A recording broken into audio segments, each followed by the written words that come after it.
Post office scheme post office प्रमुख scheme 2 वर्ष में मिल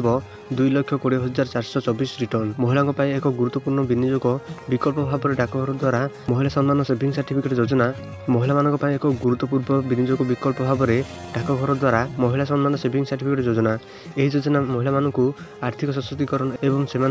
संचय करने को उत्साहित करने उद्देश्य विशेष भाव में परिकल्पना कर 2023 बजेट में भारत सरकार यह योजना प्रणयन करते यह बर्तमान डाकघर माध्यम उपलब्ध त्रैमासिक भित्ति शुद्ध गणना कराए यह योजना 2 वर्ष उपलब्ध यह विनियोग कर महिला माने अपेक्षाकृत स्वल्प समय मध्य भल रिटर्न पाती और जमा राशि 2 वर्ष मध्य परिपक्वता हुए 7.5% सुधार और स्वल्प म्यादी अधिक लाभ महिला सम्मान सेविंग सर्टिफिकेट योजना विनियोग पर 7.5% एक आकर्षणीय सुधार दि जाउछि अति कम 1000 टंका सहित विनियोग आरंभ करंतु महिला सम्मान सेविंग सर्टिफिकेट योजना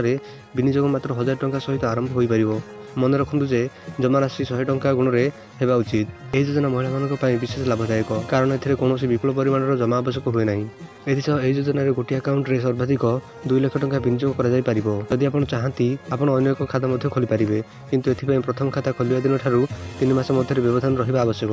बहुत भल रिटर्न एवं सुरक्षा यह योजना विनियोग भल रिटर्न दे थाए जदि जड़े महिला 2 लाख टंका विनियोग करती तेबे से 7.5% सुधार 2 वर्ष पर प्राय 3044 टंका सुध पाइबे एहीपरि 2 वर्ष पर मोट परिमाण 2,32,044 हेबो जदि कौन कारण निवेशक अकाउंट बंद करने को चाहती तेज से खाता खोलिबार 6 मास पर यह बंद करेंगे किंतु यह क्षेत्र में 2% कम सुध दिज्व खाता खोलिबा अधिकार एवं सत केवल महिला माने महिला सम्मान सेविंग सर्टिफिकेट योजना एक अकाउंट खोली पारे तथापि नाबालिका झील माँ कि आईनगत अभिभावक खाता खोली पारे 2 वर्ष पर सुध सहित निवेशक पूरा राशि रिटर्न पाइपर यह सहित जदि कौन कारण निवेशक टंका आवश्यक करती तेज से गोटे वर्ष पर राशि 44% पर्यंत आंशिक प्रत्याहार करें।